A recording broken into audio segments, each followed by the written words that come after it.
Peddapalli parliament ticket వివిధ రాజకీయ పార్టీలు ఖనికి చెందిన నాయకులకే ఇవ్వాలని ప్రతిసారి వలసవాదులకు ఇవ్వటం మూలంగా వారు వారి వ్యాపారాలు పెంచుకుంటున్నారని ఫైట్ ఫర్ బెటర్ సొసైటీ అధ్యక్షులు మద్దెల దినేష్ అన్నారు. ఈ మేరకు ఆయన మీడియాతో మాట్లాడుతూ త్వరలో జరగబోయే లోక్సభ ఎన్నికల్లో సందర్భంగా పెద్దపల్లి పార్లమెంటు పరిధి నుండి వివిధ రాజకీయ పార్టీల నాయకులకు టికెట్ ఇవ్వడంతో స్థానికంగా ఉన్నటువంటి నాయకులు కాకుండా ప్రతిసారి ఇతర ప్రాంతాల వారికి, ఇతర జిల్లాల వారికి, ఇతర నియోజకవర్గాల వారికి చెందినటువంటి వలసకు చెందినటువంటి వారికి టికెట్లు ఇవ్వటంతో రామగుండం నియోజకవర్గాన్ని ఎంపీలు పట్టించుకోకపోవడం దురదృష్టకరమని అన్నారు.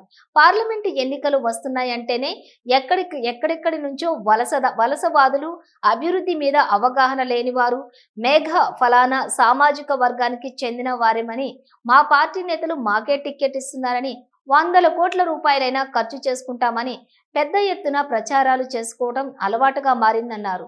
ఇప్పుడున్నటువంటి ఎంపీ పక్క జిల్లాకు చెందిన వారిని ఏ రోజు కూడా రామగుండం నియోజకవర్గంలోని ప్రజలకు అందుబాటులోకి రాకుండా, ప్రజా సమస్యలు వినకుండా, పరిష్కరించకుండా, ఏది కూడా పట్టించుకోకుండా 5 ఏళ్లు కాలయాపన చేసి కనీసం ఎంపీ లార్డ్స్ నిధులతో కూడా ప్రజలకు ఎలాంటి సౌకర్యాలు కల్పించకుండా నిర్లక్ష్య ధోరణి వహించారన్నారు.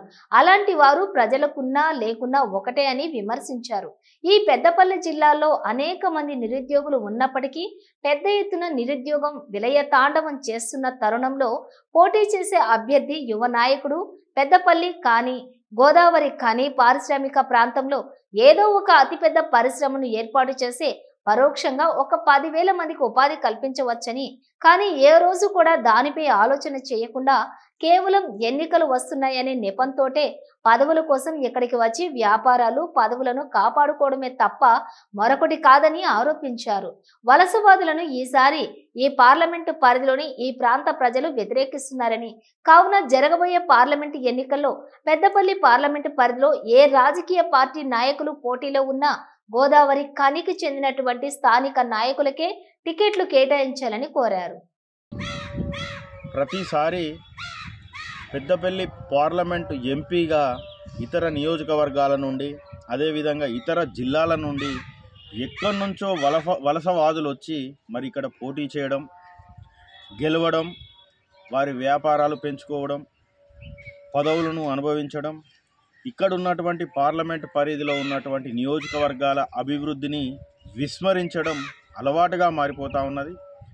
మరి వివిధ పార్టీల అగ్రనాయకులు వారు కూడా ఇతర ప్రాంతాలను నాయకులనే ప్రోత్సహించడం సరి అయిన పద్ధతి కాదని మేము అభిప్రాయం వ్యక్తం చేస్తూ ఉన్నాం. అదేవిధంగా అతిపెద్ద పారిశ్రామిక ప్రాంతం గోదావరి కని, కోల్ బెల్ట్ ఏరియా, దాదాపు ఇక్కడ ఎంతోమంది విద్యావేత్తలు, వ్యాపారవేత్తలు, వైద్యులు అనేకమైన రంగాల్లో సేవ చేస్తూ రాజకీయాల్లో అగ్రనాయకులుగా ఉన్నవారు ఉన్నారు.